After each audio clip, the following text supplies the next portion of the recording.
once it goes live. Tuesday, what do you want to do tonight? The same thing we do every night, Pinky. Try to take over the world.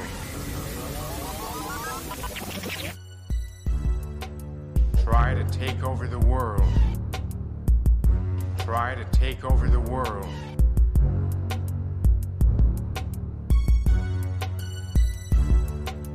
Try to take over the world. Little bit this morning. A little bit of remix for our intro this morning. What up, world? It is Sunday at 8 o'clock. Do you know where your POGs are? Of course you do. We're right here with you live and in full effect. Once again, it's your boy KJ Bradley with the best chaplain in the world. Chaplain Lance O'Neal rocking his Dodgers blue. Got smoked today, though. I don't even want to talk about this season. We're just going to wait for after the All-Star break and kind of reevaluate. Yeah. I think we're sitting at about 7 back right now. Still in striking distance, but it ain't looking. Doesn't even matter. You know what? It doesn't matter. The D-backs made the World Series last year as the 6th seed. Yeah, that they did. That's the only solace I got. Oh, and we won the World Series when we came in as a wild card too. So the only solace I got is, we'll be able to continue to play and not fall out of rhythm if we play for the wild card. But alas, man. So anything interesting happened this week?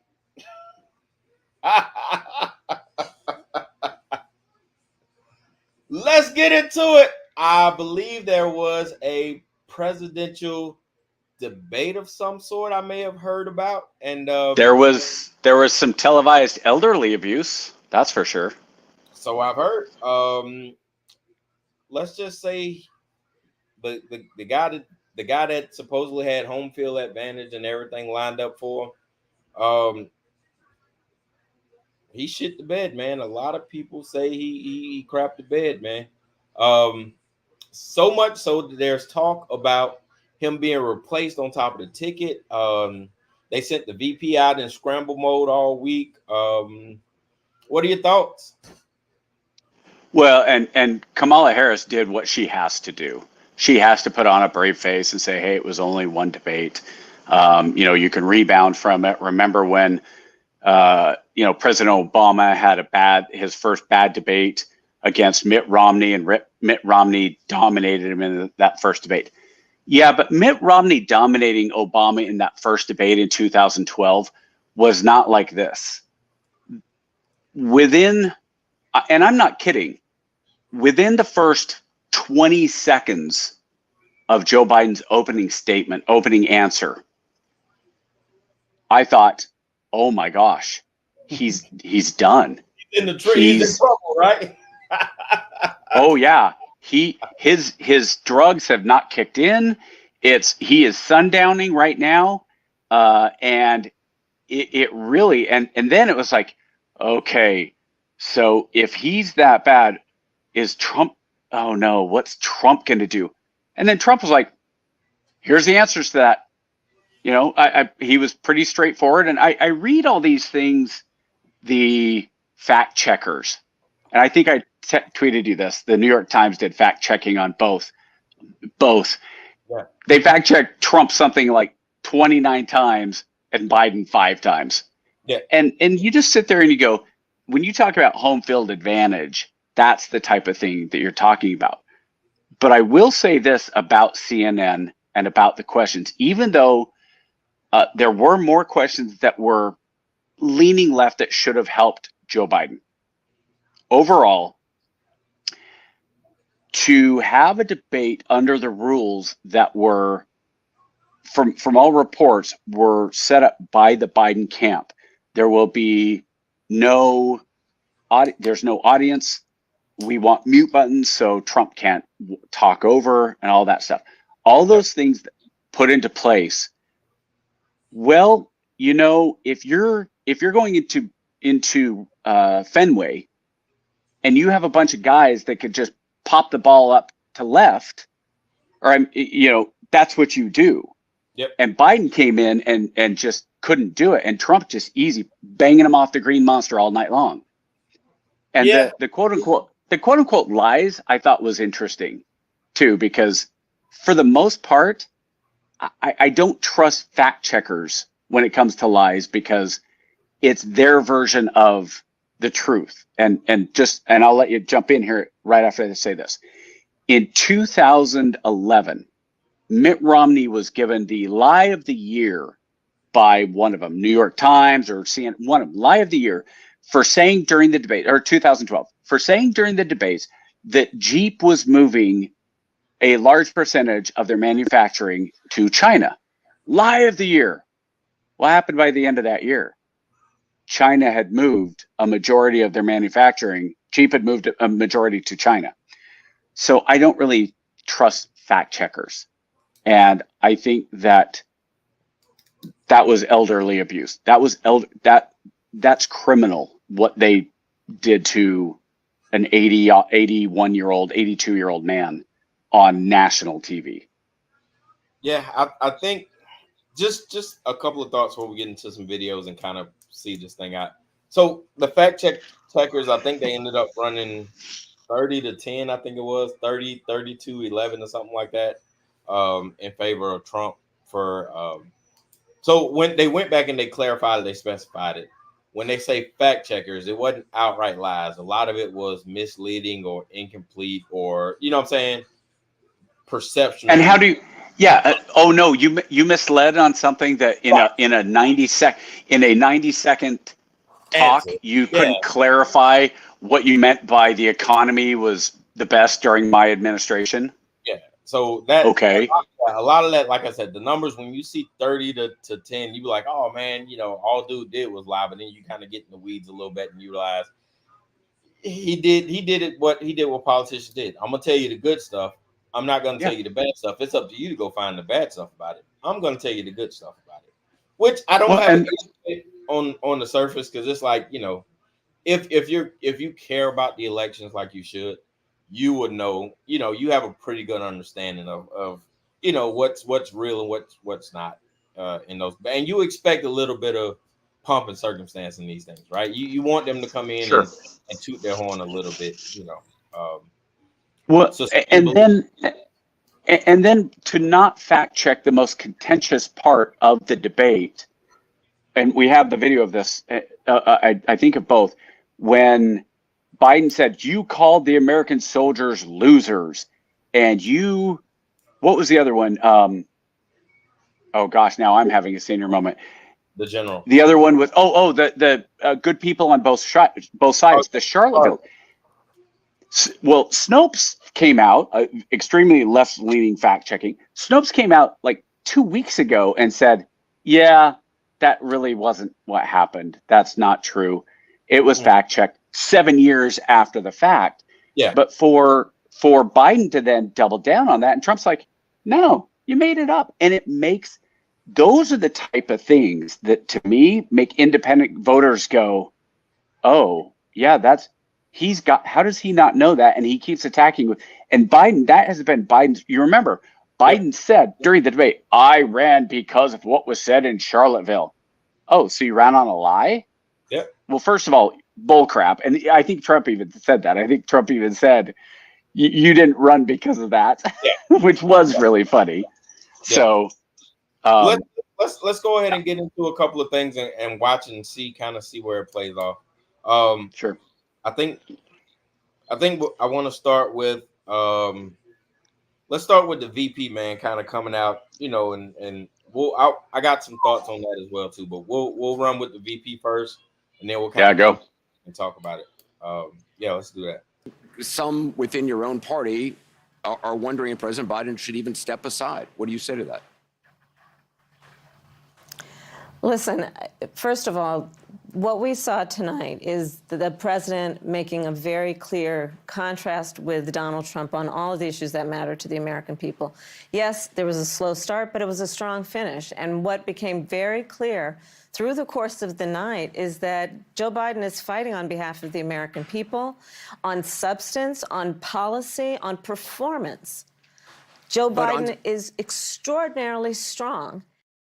Some within your own party are wondering if President Biden should even step aside. What do you say to that? Listen, first of all, what we saw tonight is the president making a very clear contrast with Donald Trump on all of the issues that matter to the American people. Yes, there was a slow start, but it was a strong finish. And what became very clear through the course of the night is that Joe Biden is fighting on behalf of the American people, on substance, on policy, on performance. Joe Biden is extraordinarily strong. And But I'm sorry, that on cannot substance be and debated. policy and performance tonight, I mean, the president's performance tonight clearly was disappointing for his supporters. CNN is reporting Democratic lawmakers watching the debate were worried about the president's performance. One said it was a disaster. Another called it a train wreck.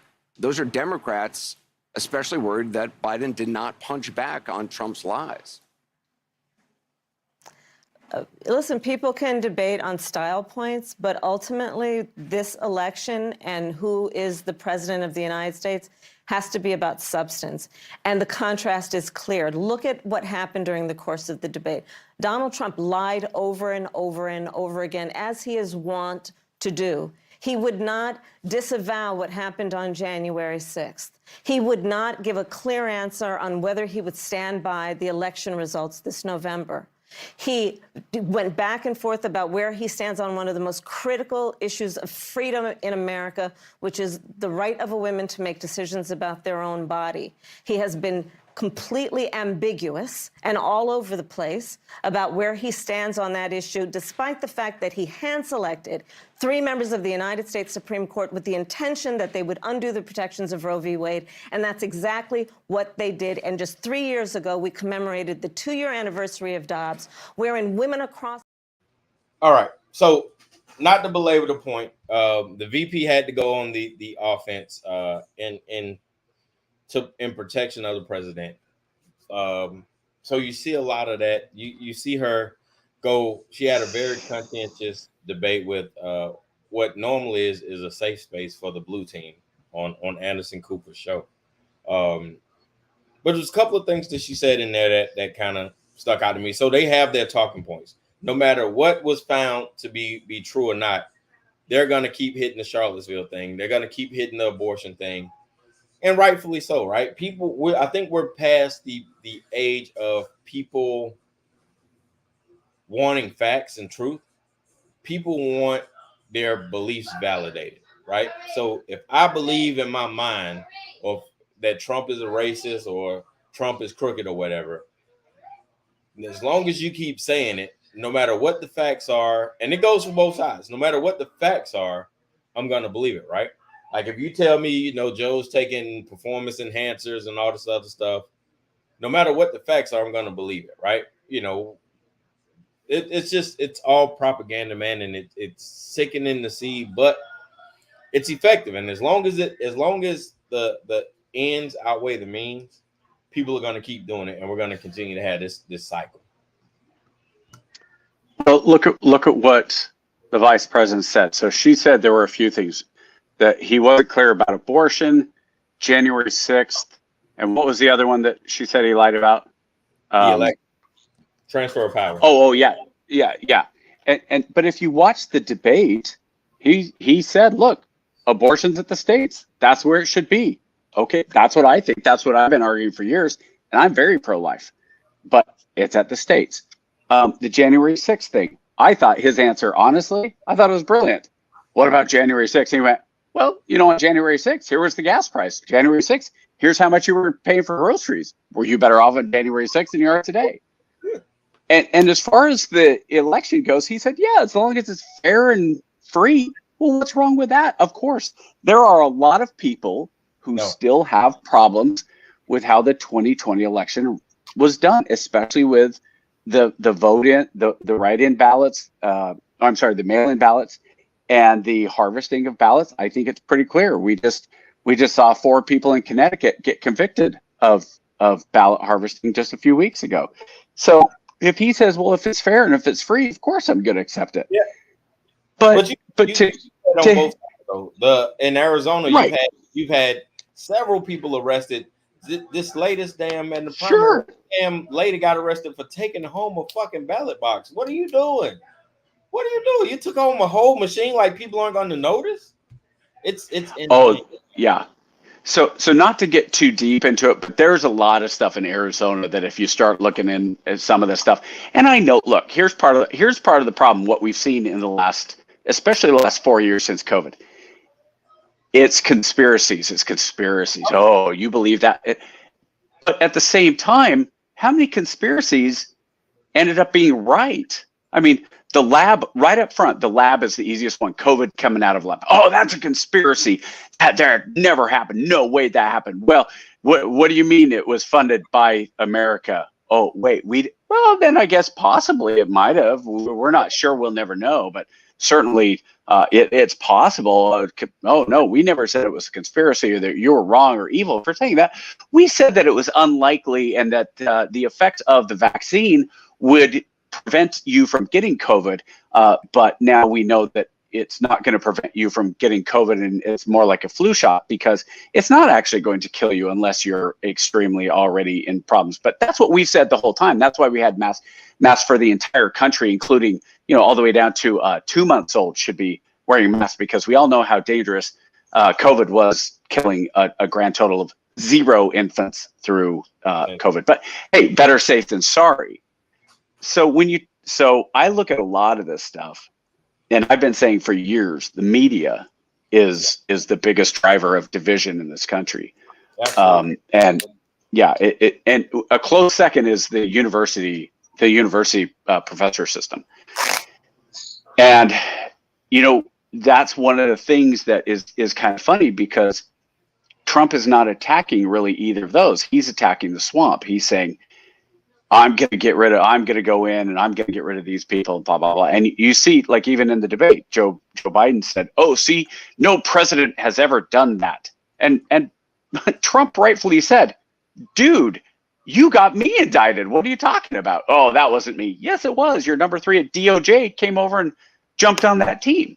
So to see the media doing what it's been doing, and the American people see that the media has been caught with their hand in the cookie jar, saying that, oh, Biden's fine. He's in meetings, he's energetic, he's engaged, and then as soon as this debate happened, isn't it curious that all of a sudden people started going, well, yeah, maybe he is diminished. Oh yeah, maybe we do, because you can't gaslight an entire nation when 60 million people saw a 81-year-old man. Magazines. Look, he made that up. Oh, sorry about that. Let's go ahead. That's okay. Yeah, go right into it. So we're gonna run through a couple of the debates, and then just tell me where you want to stop, and we'll kind of go. Well, you can stop it wherever, but here's one thing I thought was really funny. I saw somebody on Twitter making this case, a lot of retweets, trying to go viral. They were saying, look at the lighting between Joe Biden and Trump. And they kept showing Biden in profile and Trump was straight on and presidential, blah, blah. And I look at those two and go, the only difference I see is whoever did Joe Biden's makeup did a bad job. But it becomes it becomes a conspiracy theory that, the conspiracy is that CNN was out to get Biden. Like, do you hear yourself? So play it. Let's all right. Let's watch the train wreck. So this video, courtesy of Mint, off of YouTube. Definitely want to give those guys copyright credit. We definitely don't need our hand slapped or any of our videos stricken again. Thank you, UFC. We appreciate that that interesting email and lesson learned. But without further ado, here we go. My son was not a loser, was not a sucker. You're the sucker. You're the loser. First of all, that was a made-up quote, suckers and losers. They made it up. It was in a third-rate magazine that's failing, like many of these magazines. He made that up.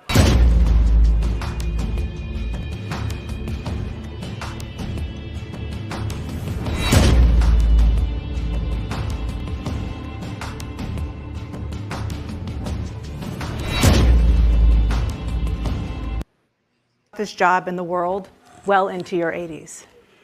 Well, first of all, I spent half my career being being criticized being the youngest person in politics. I was the second youngest person ever elected to the United States Senate, and now I'm the oldest.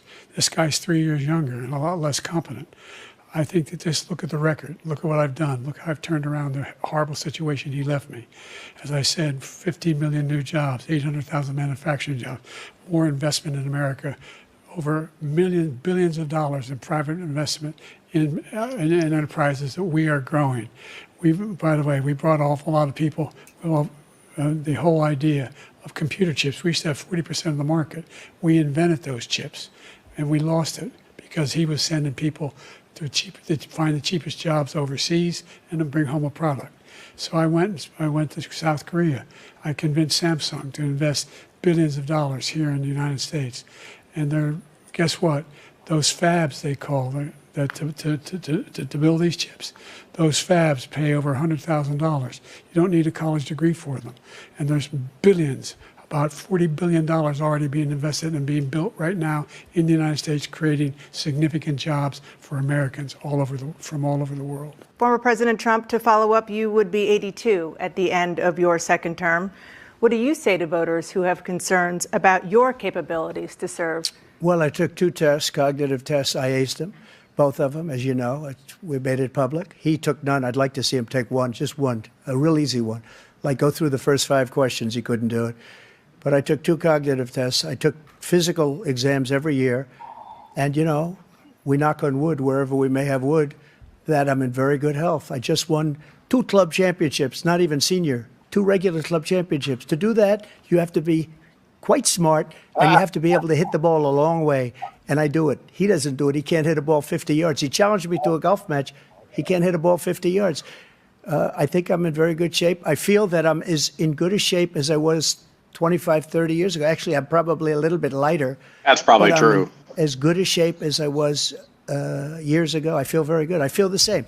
But I was willing to take a cognitive test. And you know what? If I didn't do well, I aced him. Dr. Ronnie Jackson, who's a great guy when he was White House doctor. And then I took another one, a similar one. And one of them said they've never seen anybody ace him. Thank you. President Biden? You can see he is 6'5" and only 223 pounds, or 235 pounds.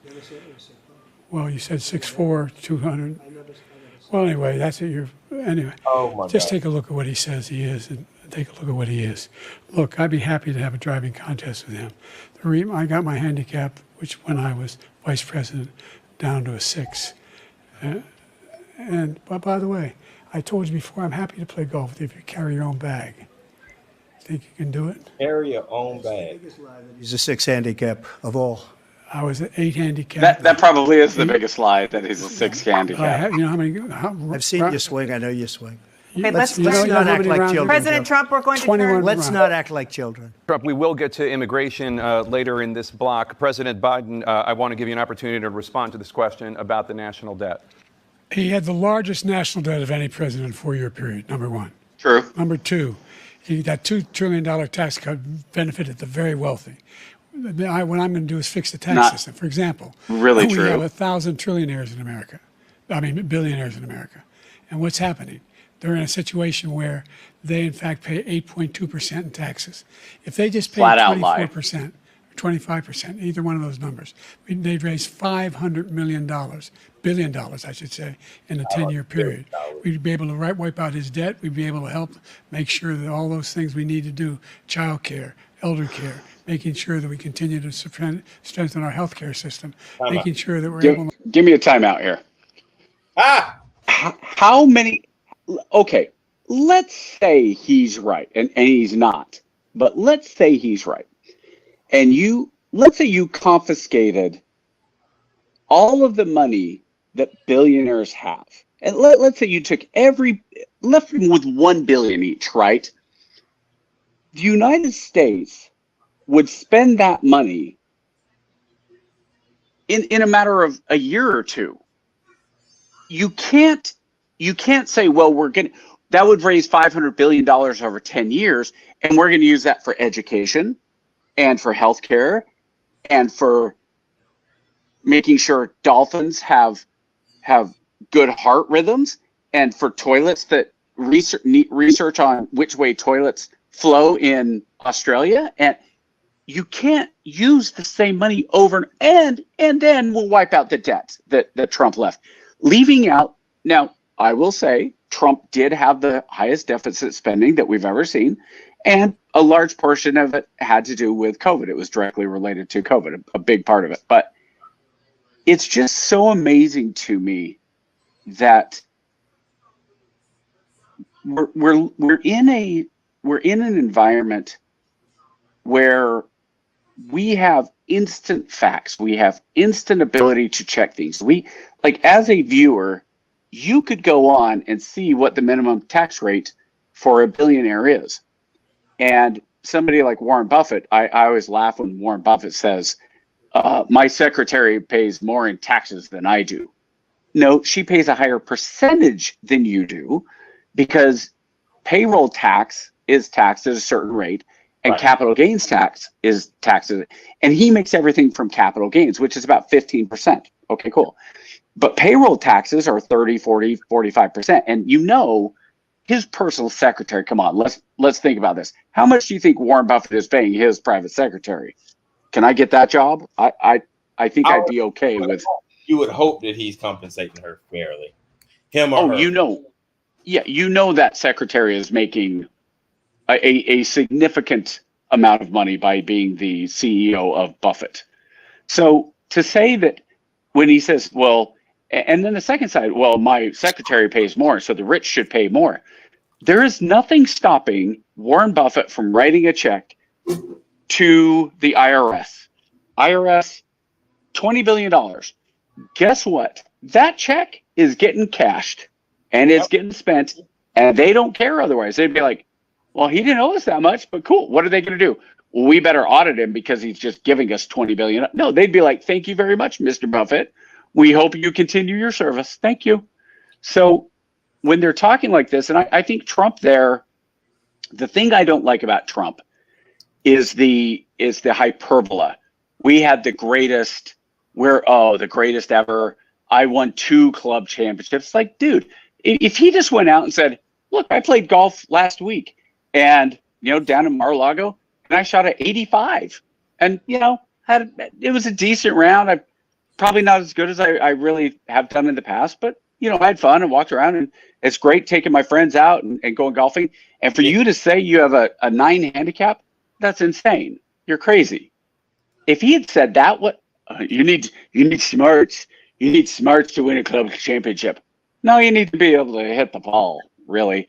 And if he's winning a club championship, not a seniors, but a club championship, I'd love to see the stats, and I'd love to see the video of, it's kind of like one of the aides comes. I don't remember what the skit, but the president hits the ball. I think it was a joke on Kim Jong-il, and they go and they get the ball. That the guy goes and gets the ball and goes running up and puts it in the hole. And so Kim Jong-il goes, "Oh, look, another hole in one." So, do I think Trump cheats at golf? Oh, for sure. Do I think he would beat Biden by 20 strokes? Oh, for sure. But who cares? Like, really? And then for Biden to say, oh, 6'5", 225 pounds, and Trump's like, I'm not 6'5". I've never said I was 6'5". Those are the type of things you just go, what are you talking about, man? And Trump, I thought it was a great line. He's like, look, I feel as good as I did 25 years ago. And he's what, 78, 79? So 53 to now? Sure, I can buy that. I aced. Nobody's ever aced cognitive tests.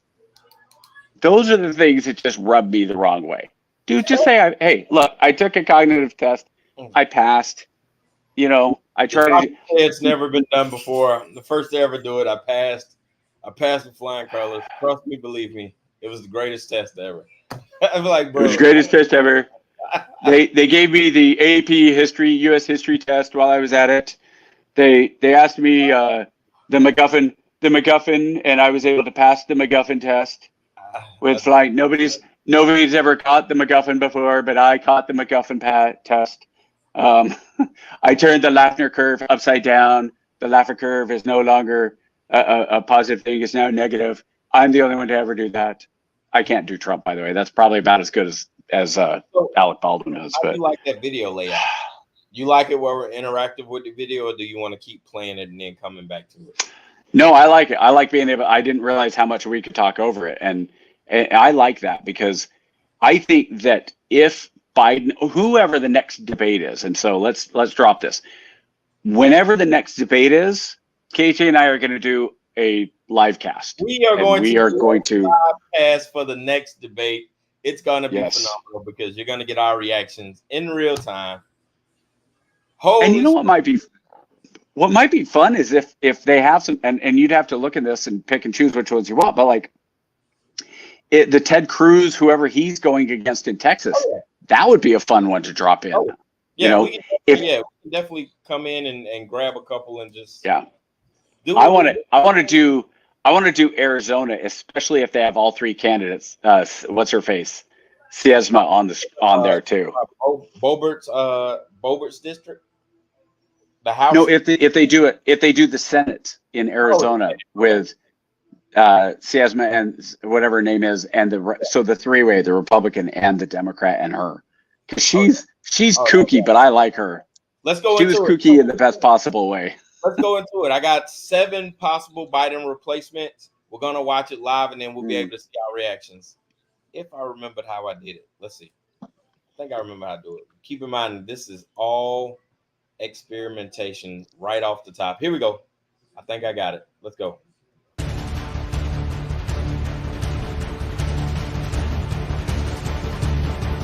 Well, first, they can't replace him unless he wants to go. Who's the guy on the right?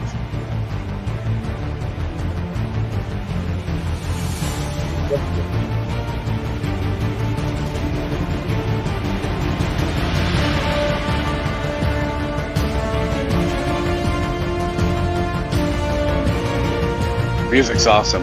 Yeah. The big thing is money.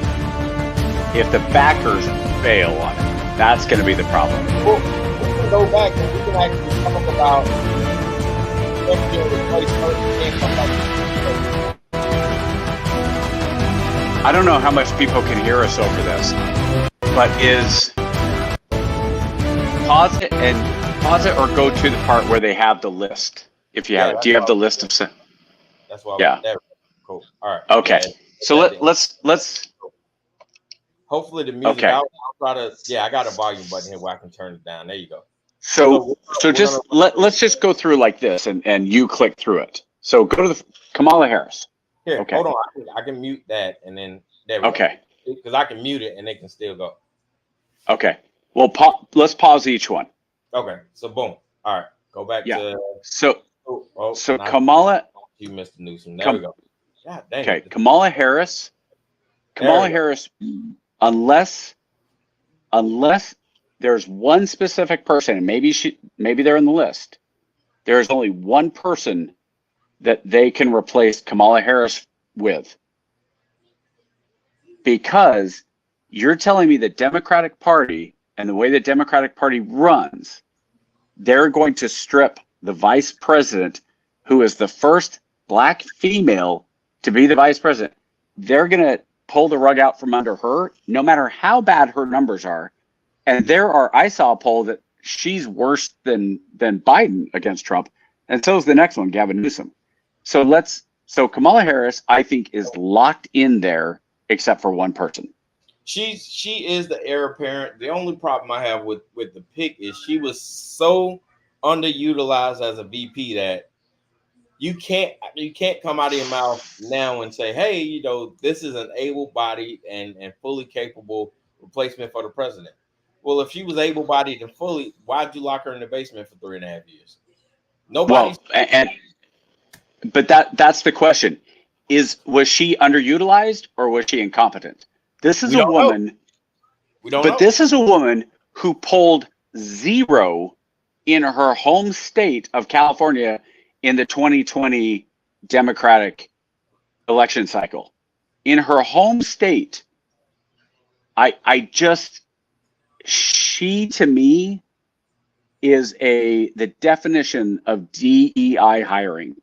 And the only reason she is the vice president is because of the color of her skin and her genitals, which to me is just absolutely ridiculous to pick anybody because of that. Now, if she was competent and she had proven and we see things, but every time they sent her out, she put her foot in her mouth. Now, I will say this though, when she was responding to Anderson Cooper, I thought she was fine, but I don't think she can do more than that. And I don't. That's the She can't be Trump. That's the vice president they should have been sending out. It's too late in the game for her to come and act tough. But before we start, Okeech, and I hope I'm saying this right. Okeech123 from Twitch says, "Does debating really matter anymore?" And yes, in this case, yes. Yes, and we're gonna play a video clip about talking about how independent voters and undecided voters use that debate to make their decision one way or the other. All right, so yeah, we'll talk about that later. But that's what's so funny about 2012 when Romney got killed for the 47%. Was Romney's absolutely right. 47%. It doesn't matter who the Democrat is. It doesn't matter who the Republican is. Each of them are going to get at least 47% of the vote. It's those 6% that swing the election. Yep. People will not vote for Gavin Newsom. He is a used car salesman, lizard person. And they see what is going on in California. And all you have to do, if you're Trump and he's the pick, all you have to do is put $20 billion meant for homeless people lost and unaccounted for. Do you really trust him with the nation? I don't think they would pick Newsom only because I'm not sure at this point he could carry California. And they need California to win the election. No matter how you cut it up, if they lose California, there's no way the math works out for them to win the election. So even now, California's, there is no way Trump wins California. I legitimately do not believe. If Newsom's at the head of the ticket, I think he got a shot because he is hated in California. I wonder who they got for 3. There's just not enough Republicans in California. There's your guy. This guy, yeah, governor of Illinois. Nobody knows him. Like, how are you gonna? I didn't even know who he was. I knew he was a governor, but like, if you can't immediately look at somebody and go, "That's who that is," how are they going to win the election? Yeah, I don't think we have recognition. We can keep going past me. I don't know. Hell no. Okay. Language. Now No. Gretchen, here's the problem with Gretchen Whitmer. Again, the ads write themselves. Do you remember what happened in Michigan during COVID? She locked down the entire state. She pushed the COVID jab. She lied about the effectiveness. She forced children at the age of 2 to be masked in Michigan. And the plot to kidnap her, the FBI plot that the FBI broke. It turned out the FBI was the one that went in and said, "Hey, you guys, you know what we should do? We should try to kidnap the governor." And the idiots that were there were like, "Oh, I guess we could do that." No. Again, don't even know who he is. But by sight, I know who Sherrod Brown is, but by sight, nope, don't know him. White male. It won't. None of these guys got it. Where's your pick? That right there. Michelle Obama is the only person that Democrats can take Kamala Harris's golden ticket from and give it to her without a huge screaming uproar from the far left and the squeaky wheels. Now, for me, I think it's an absolutely ridiculous pick because being married to the president somehow makes you qualify. So like Laura Bush, should Laura Bush be brought in to run for president then? I get why, because of how popular the Obamas are, but it would everybody right now is saying, okay, if Joe Biden is really this decrepit. Here's another point.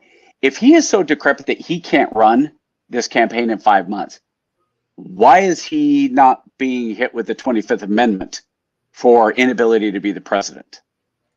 Which is my point. It's like, all right. Yeah. There are laws. So like either he is or he isn't. Like, right. If he's incompetent, then 25th him, get him out of there. And that way, you got no point. Hey, look, we did it legitimately. We ran it through Congress. We all voted. We felt the same way. Thank you for your service, but it's time for you to go home. And that is the only way to force him. Now, here's the thing. Even if you did that, even if he was removed as president, there's nothing there that says he can't run again. There's nothing there constitutionally. It just says he would be removed from office.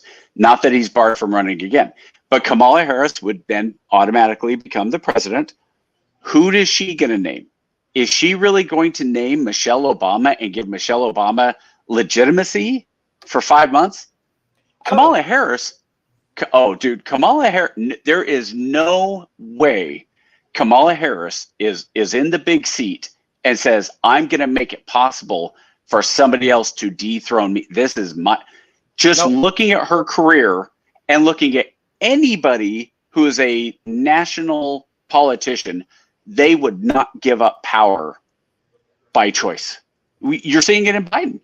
If he is removed, it's because his handlers, aka his family, say, yeah, you need to stop. And that's the only people he's going to listen to is his little inner circle and Jill. And if Jill Biden says, and I don't think she will, I think she's addicted to the power, you need to stop. That is the only way. And there's no way in hell Kamala puts anybody in the VP who would beat her. You couldn't. That list is trash. So my list would be, I'd run Cory Booker, I'd run Buttigieg, I'd run. Oh, not Buttigieg. No. What's the girl? These are the names that can carry. I'd run Gillibrand, Christian Gillibrand. She was in she was a New York senator. New York. Klobuchar out of Minnesota. She was in the 2020 primary. She's too bland. And then here's one I will bring back to the fold. I'd run Tulsi as a Democrat. I would bring her back and say, look, I would pull you back in the fold, but I need you to act right. She wouldn't. I think Tulsi Gabbard has too much. Honestly, Tulsi Gabbard is probably the perfect pick for Trump's VP. Here is how I would bring Tulsi back. I would put Tulsi on a ticket with the guy from West Virginia. That is too moderate. Manchin. I'd run a Gabbard Manchin ticket under the blue mantle to say, hey, we're going back to moderatism. We're tired of playing. We're tired of playing in left field. We want to get back to the center. You can pull the independents. You can, this says to the independents and this says to the undecided voters, hey, we hear you. We recognize we may have gotten away from our message a little bit, and we're willing to go a different way. Because what's going to happen is she's not going to sit on the bench too much longer. I'm telling you. I see her. And again, I think that Trump would be That would be a home run swing. I thought about something too. Right after we got off last week and we were talking about potential candidates, Paul Ryan, pulling him back into the fold under the red ticket. I know what you're saying. But hear me out. Paul Ryan would be that. He has just enough recognition and just enough of a reputation to say, I won't let Trump get out of control. Okay, I'm gonna give you a name to counter Paul Ryan, and it will never happen. Would never happen. Will not happen. But if you're gonna consider Paul Ryan, you put Romney there. Oh my God, no. And that's why I'm saying it would never happen. But if you're gonna reach back and say, hey, we're gonna try a moderate that is potentially there, you pull Romney. And Romney would be like, no, I'm not doing that. I think Mitt at this point would actually say, no, I'm not. And Trump would never pick him because of what happened during the impeachment stuff. But you would have to pay him. I don't think there's enough money to pay Mitt Romney to run on that ticket. No, he has too much money. He has FU money, and No so matter, no. no matter how, I mean, having his name on the ticket would be amazing. Like, it will calm the waters. People will be like, you know what? Great. I think If I have to do this for my country, sure. Yeah, I think he's a more reasonable Mike Pence, right? And I think he will be the perfect counterbalance to Trump. But I don't think Mitt is too principled to do something like that. So here's where we're at in America. We're at idiocracy, right? Absolutely. Which has become a manifesto, by the way. One of my favorite movies. And I was so concerned when I watched it. I was like, this has never happened. And then I started seeing things. I'm like, holy smokes, this dude's a genius. If this was 10 years ago, or Martin Sheen was 10 years younger, and Biden called up Martin Sheen, or the Democrats said, you know who we should run? We should run Martin Sheen. You would have enough people that would say, oh, he was so good as president on TV. We should make him president. Absolutely. I guarantee you, they would give him, the Democrats would absolutely run Martin Sheen if it was 10 years ago. If this was the situation 10 years ago. There's nobody I can really think of right now that necessarily, outside of maybe Tom Hanks, but even Tom Hanks gets caught up in some of the, I think Tom Hanks, I honestly, he is one of those Hollywood guys that I don't think wants to be looked at his personal life all that closely. Yeah. Take that for what it is. I'm not accusing Tom Hanks of anything. I'm not alluding to anything. But I think that throughout the Democratic Hollywood elite, none of them want their personal lives to be looked at all that closely. Because if you think Harry Weinstein was the only slimeball in Hollywood, you're wrong. And all these people, when Harry Weinstein went down, I think they kind of went, okay. Yeah, I think I'm gonna tone it down a little bit. And that goes for anybody. Clooney, any of them. Here's the problem with the blue ticket, though. There is nobody with enough positive momentum outside of those three, right? Yeah. So we got the Q rating's not there. We got Kamala, we got Michelle, and we got Joe, right? Outside of those three, there's nobody on the Democratic ticket that has been allowed to share the stage enough to where they can step in and be like, "Hey, you know, I'll take over." And I think that's the problem. I believe though when they basically snuffed out the Democratic primary, I think that kind of they sealed their own coffin, right? Absolutely.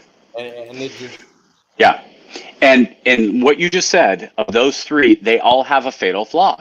Yeah. Joe Biden, we just saw Joe Biden's fatal flaw that they can't hide anymore.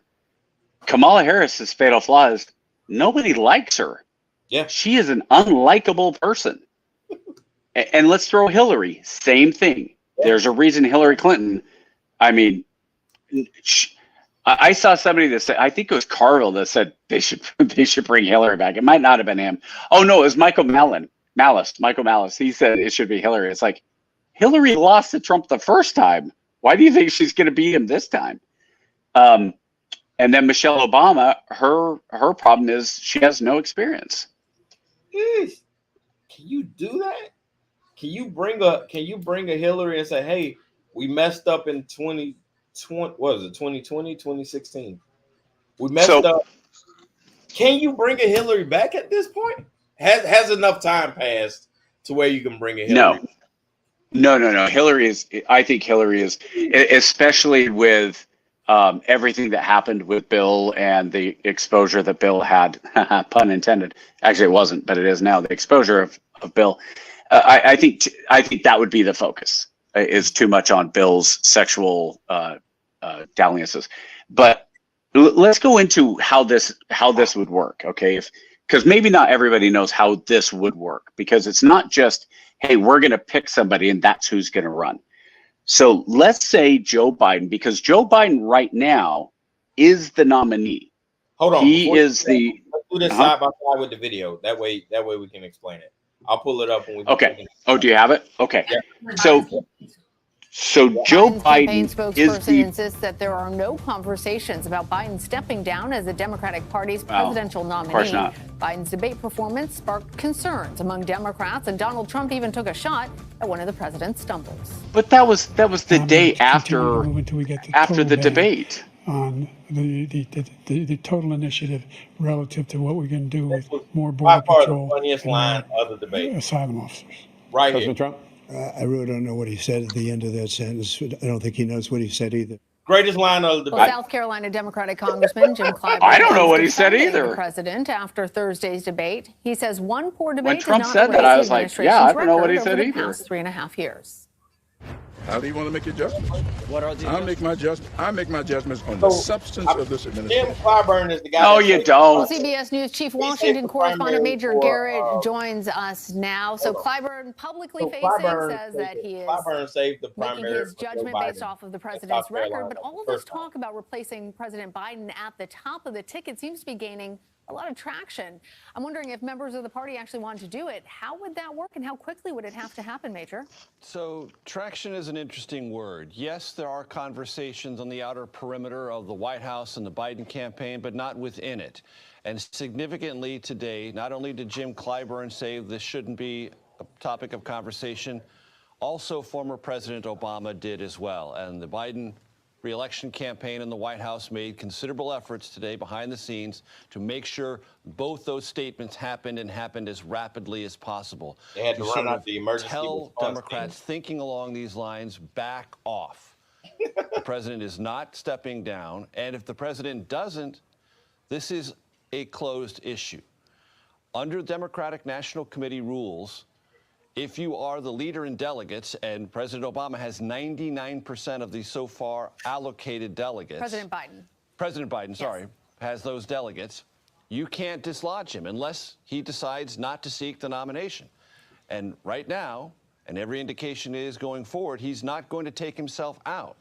So there really isn't a process. There's a theory, there's a conversation, there's hand-wringing, but that doesn't deal with the ultimate set of rules for the Democratic National Convention and the nominating process. Well, Biden has the delegates, and if he keeps them, there's not much anyone can do about that. Well, and part of So with that, he's got to step down. It's got to be his choice.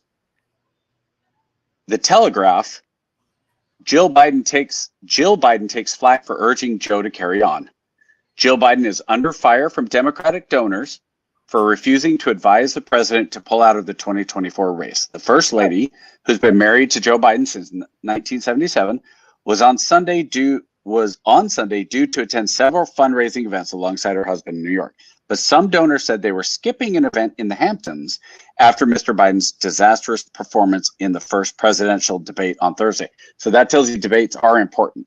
Yep. Lots of people, quote, lots of people are blaming his wife for not telling him to step aside, one aide told the New York Post. Mrs. Biden is considered to be the most influential voice in the president's tight inner circle. On Friday, she was mocked for saying he did extremely well at the debates and answered all questions at an ensuing rally. Okay, so from what I've read, Biden's inner circle is getting together. And the word that I thought was really interesting was the oligarchy, which, if you know what an oligarchy is, that's not a word you want used for the United States president.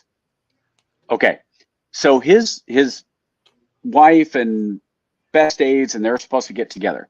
And let's say they finally say, you know what, Joe, it's time. It wasn't just one debate. We've seen it. It's time to hand over the car keys. No more driving for you. Yeah. Okay.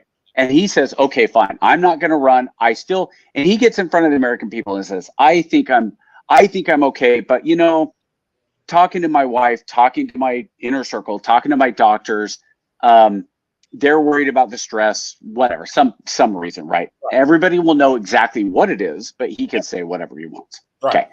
So now it goes to the convention. And this happened in 1968 when Lyndon B. Johnson dropped out at the last minute because everybody thought Lyndon B. Johnson was going to run, right? So he drops out. So what happens is it goes to the convention, and at the convention you have all the delegates, the people who vote for who the nomination is going to be. And let's say you have Kamala Harris, Gavin Newsom, Michelle Obama, and Bernie Sanders. Okay, so those four, and you have to get a majority. Let's just use the easy numbers. Let's say you have to get 1,000 delegates to win. And through the first vote, nobody gets more than 500. And all the little hanger-ons, the ones that said, Gretchen and some of those, they all kind of fall off. And then they do a second vote, and then they do a third, and then they do a fourth, and then they do a fifth. I think the most is 44, and it was like back in 1938 or something. There were like 44 different votes. But what happens is, what will probably happen is you may have a situation where Kamala Harris has 800 votes, and Michelle Obama has 600 votes, and Gavin Newsom has 400 votes. And Michelle Obama has her husband call Gavin Newsom and say, what do you want? Yeah. Do you want cabinets? Do you want the vice presidency? Yeah. What do you want? And if Gavin Newsom says, you know what? I will tell my supporters, I will tell my delegates to vote for Michelle if I'm the vice president, that sounds like something that we could do. And now suddenly, Michelle Obama gets the 1,000 that she needs, and she becomes the president, and Gavin Newsom becomes vice president. And that works for whoever it is. I'm not saying it has to be Michelle. It could be, Kamala Harris could call up Gavin Newsom's people, or Bernie Sanders has 100 votes and she's at 900, and he's got 100 delegates that are just diehard Bernie bros. And she calls up and says, Bernie, what do you want? He says, well, I want to be the Secretary of the Treasury, so we could give all the money to all the communists, all my socialist friends. And she says, cool, let's do it. But regardless of who it is, it comes out of the convention.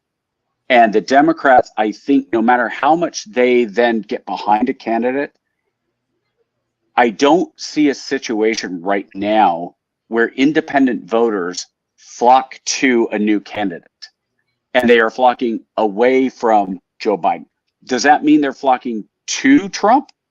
No, and don't think that's what I'm saying. Are they going to Kennedy? Who cares? Like, realistically, Kennedy doesn't matter, because unless Kennedy can win some states, which I don't think he can, it doesn't matter. Right. But what that does is, if you remove that 47% on the Republican side and that 47% on the Democrat side, and those 6% and now you have 3% and 3%, and whichever that 0.5% goes, it goes. But what you're going to do with this election is you are going to remove that 3% of independent voters, and now the only 3% that's going to matter are going to go for Trump. So instead of it going 47-47 and going 50-50, it's actually going to be 47 up to 50 with a vacuum, which makes it 53, if that makes sense. It does. And so I think that you could realistically have as close to a landslide as we've had since 2028 or 2008. So I want to bring up, we can close it out with this one before we do final thoughts. This professor. What? It's an hour. We are rocking. Oh my gosh. It went fast. So this professor has correctly predicted 9 out of the last 10 presidential elections. His one mulligan, he claims, is a stolen election, and you'll hear his reason for it. So let's play it up. Let's cue it up. We can talk through it and let it rock, man. And it's not the stolen election you think. Let's get that queued up, man. I like this new format, man. I got to get some feedback from the viewers to see how the video's playing on the backside, to see if it's choppy or if it's coming through clear. But I really like the ability to be able to talk through it. Here we go. Why talk? There we go. Why talk politics when I can check in with the best? Distinguished Professor of American History at American University, Professor Alan Lichtman. 9 out of the last 10 races he's gotten right. So, what's your take on the state of play? Yeah, quickly, I would say 10 out of 10 because 2000 was a stolen election due to the cancellation of the black vote, as I proved in my report to the United States Commission on Civil Rights, which is still on their website. But let's not quibble about that. So, you're quibbling right now. Is take the polls and the pundits and due to their analyses, what the great philosopher David Hume said, you should do to works of superstition, consign them to the flames. Polls are snapshots. They are abused as predictors, and the pundits have no scientific basis and no track record for their predictions. So let's turn to a system 538 might dispute that. By 13 keys to the White House, which is premised on the idea that American elections are essentially votes up or down on the strength and performance of the White House party. Chris, you'll think this is very positive. It's governance, not campaigning, that counts. So where do we stand right now? 6 of these keys would have to go against the White House party, that's Joe Biden, to predict their defeat. Right now, for certain, Biden has lost 2 keys. Party mandate, because they lost House seats in 2020. The number one. Incumbent charisma, because he's no FDR or JFK. So 4 more keys would have to fall. And I've said, a lot would have to go wrong for Biden to happen. So I will tell all your viewers what are the 4 keys you should look at. The polls can't tell you this. The pundits can't tell you what's going to determine this election. Third party, is RFK Jr. going to get on the ballot in enough states? Is he going to stabilize at least at 10% or more? Social unrest, which I thought for a while was safe, but are we going to get, an explosion of social unrest as we get closer to the election? Remember, put the keys up it's got to be talking. enough to call into question the stability of the country. And then the shakiest keys, given the 2 wars that are raging, foreign military failure and foreign military success. Keys. Yeah, see, that's what why 2 wars? Alan, why don't you see the 6? Ukraine and things Israel. can change, obviously, but why don't you see at least 6? The mandate, party contest, no. Incumbency, fine. Third party, of course. Short-term economic, even though the data's there, the message isn't. Long-term economy, same. Yep. Policy change, there's this feeling in the electorate that things have gotten worse. Social unrest, wild card. Scandal, constantly. The foreign problems with the Middle East and Ukraine. And then 12 and 13. You got so many people in the Democratic Party who are afraid Biden's not going to make it and they don't want Harris. Why isn't it already in the cards? Because you've got to stick to the keys. I understand you and a lot of the other commentators, and I just went through the keys. Have your own take. But you need to stick to the keys. Develop your own prediction system, and that's fine. But you've got to stick to the keys. You can't say the polls show these perceptions 6 months out from the election, so we have to change the keys. That's a sure recipe for error. Biden has not lost the short-term economy key, which depends upon the National Bureau of Economic Research declaring a recession. You may think something else. That's fine. He's won the long-term key because growth is so strong. And Trump does not count as charismatic because under my system, you have to be broadly charismatic. Reagan and FDR won landslide elections. Trump lost 2 elections by 10 million votes. Alan, look at Cuomo's face, man. He's always right. Alan, okay. Thank you very much for giving us your credit. Look, a couple of thoughts here. The fact that Chris Cuomo sounds reasonable in this tells you there's something with that professor. But that last jab, I love that argument. Trump lost 2 elections by 10 million votes. You know what? I went back and I looked. He lost Los Angeles by, I believe it was something like, when I went and looked, it was like, or California, and mostly Los Angeles, by something like 4.2 million votes in California, both elections. Yeah. Okay. And you know what that does? Nothing. Everybody, you win California by 50,000 votes or 4 million votes, you still get 59 delegates or whatever the exact number is, right? But it looks like, oh my gosh, look at the popular vote. Well, of course. Well, what are the biggest?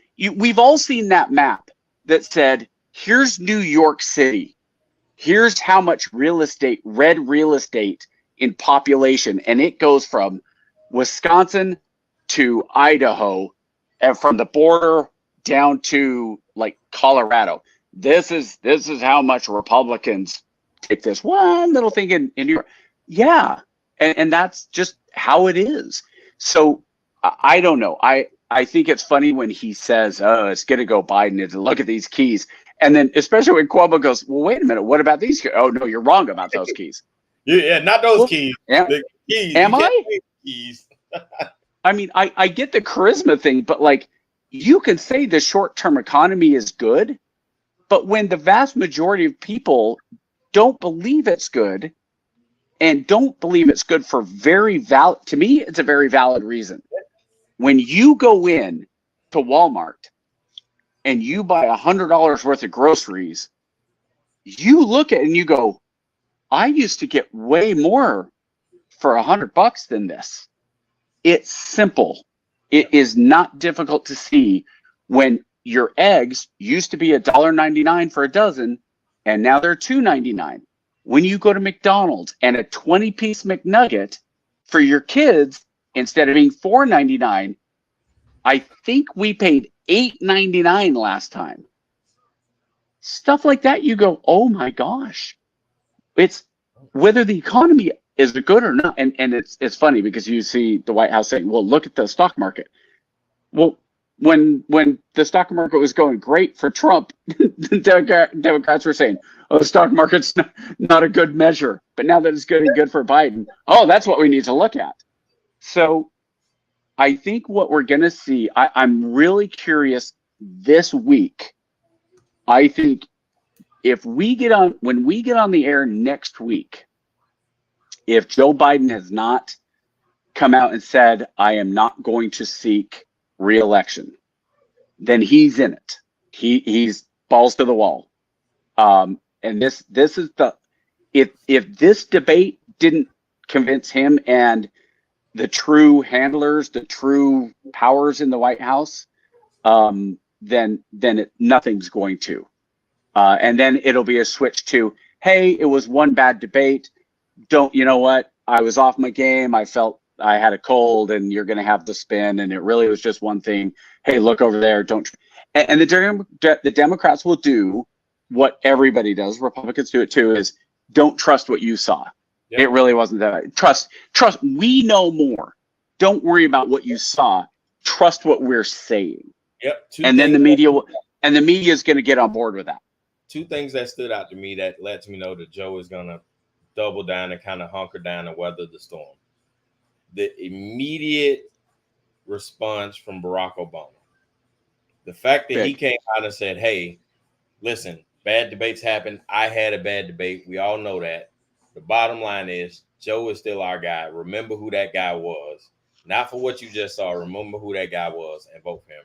And two, they're pulling out all the – they are. Joe, yeah. Do you still want to run? Yes, I still want to run, Mr. Obama. That's right. There you go. They are pulling out all the heavy hitters to acquiesce the black vote, right? They're pulling out all the superstars. You're seeing Clyburn coming out. You're seeing Obama. I wouldn't be surprised if you start seeing Booker come out and then Warnock in Georgia come out and make a statement. He needs those guys. Yeah, Joe Biden needs those guys to rally around him and be his sword. Be his shield to protect him, to carry him to the finish line. Because without those guys' words, he's done.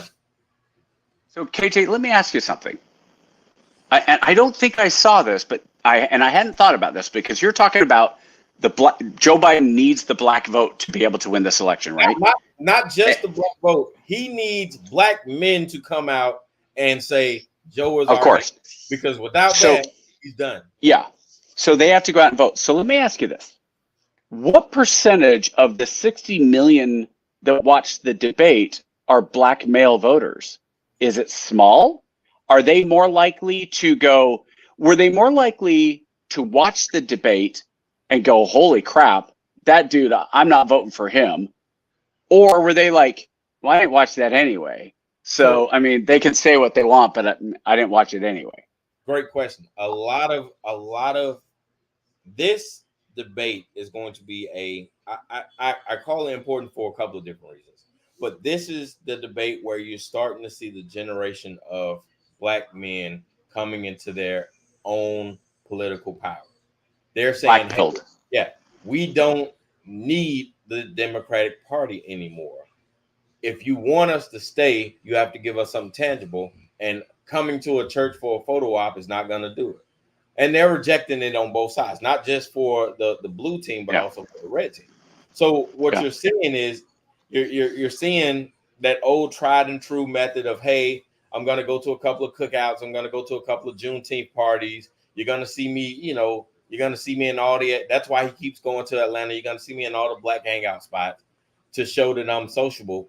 They're not accepting that anymore. So unless you get those black men in the Democratic Party to stand up for him, so I'm gonna take it and put it in the street. You not welcome here no more. Who your mans? You need somebody to vouch for you because your credibility shot with us, right? So that's why Obama's important. And I'm telling you, in the next few weeks, you're gonna see a more vocal Obama. I promise you. You're gonna see him at more rallies. You're gonna see him out stumping for Joe because his validity is still good. That's why you see the OG Jim Clyburn come out and say, hey, look, Joe is our guy, because he is still respected. Batshit crazy, but he is still Grandpa Jim in black circles. You know what I'm saying? He's the grandpa where you say, we can't talk bad about you because grandma gonna get on us. So we respect you. We might not like what you say, but we respect you enough to say, all right, OG, we got you. And that's what So how many of those black men say, look, Barack, we know he's your boy, but I saw what I saw. Absolutely. That dude is broken. Those are conversations that are going to happen in Chicago, and you'll never hear about them. What's that scene in Hamilton? Where's the scene in Hamilton? And no one was in the room where it happened. It's like, yo, listen. Dude. So you got, and I'm gonna tell you the players. You got Cory Booker, right? Cory Booker he's gonna take the Northeast. You got Warnock that's gonna handle the Southern region. You got Warnock and Clyburn in tandem's gonna settle the Southern region, and you got Obama from the Midwest out. His name is gold from the Pennsylvania state line to the California coast, right? Yeah. So you get those four guys, and you watch what I tell you. The next time they have a rally, you're gonna see those four guys, and it's gonna be intentional. You're gonna see those four guys together, and they're gonna rally around them, and they're gonna circle them. And that image of them circling and protecting Joe Biden is what's gonna secure the black vote this time for Joe Biden. Because without it, if any one of those four guys decide to say, hey, man, you on your own, it's a wrap. It's a wrap. Because Joe Biden needs black men more than they ever did. More than ever. We're talking 20%, almost 25% of the electorate saying, you know what? I might not like Trump. And I know what Trump's for. But what Trump does is gives me a fair shake in this new environment. And he's not trying to put me out my damn house. That's the message. I think there's two things here. I think one, even with Joe Biden surrounded by those black politicians, there's going to be a significant number that say, I saw what I saw. Mm-hmm. I get it. He's your boy, but I can't vote for him. I think the other one is this. Republicans are better at memeing than lefties. And you're going to see the meme, suddenly Joe Biden on the couch with those four black men behind him. Absolutely. And it's going to be memed and it is going to absolutely make Joe Biden look like something has been removed. And that, I think, was really interesting, because I think that is the worry for most Americans at this point after that debate, is who is really the puppet master? Who is really running? Because we've been told, oh, Joe Biden's great behind doors. He's engaged. Nobody believes it anymore. We saw that. That is gone. Who is now? That's my question. And it'll never be answered. It's one of those world machination things. Who is running? What this election is going to come down to is two different things, right?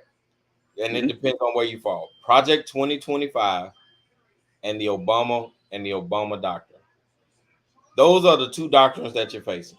Depending on which world order. Yeah, depending on wherever you fall on those two platforms or those two doctrines, that's gonna get. So nobody's looking at the president, and this is weird. That's why I said this is such a weird election cycle. The president's irrelevant. What we're looking at is which doctrine is going to lead us into the next generation, right? Is it going to be the Obama doctrine, or is it going to be Project 2025? When you bring the election down to those singular issues, it's going to be tough, man. Okay. Final thoughts. Here's my question to you, and then I'll answer it. Next week, is Joe Biden still the nominee? Absolutely.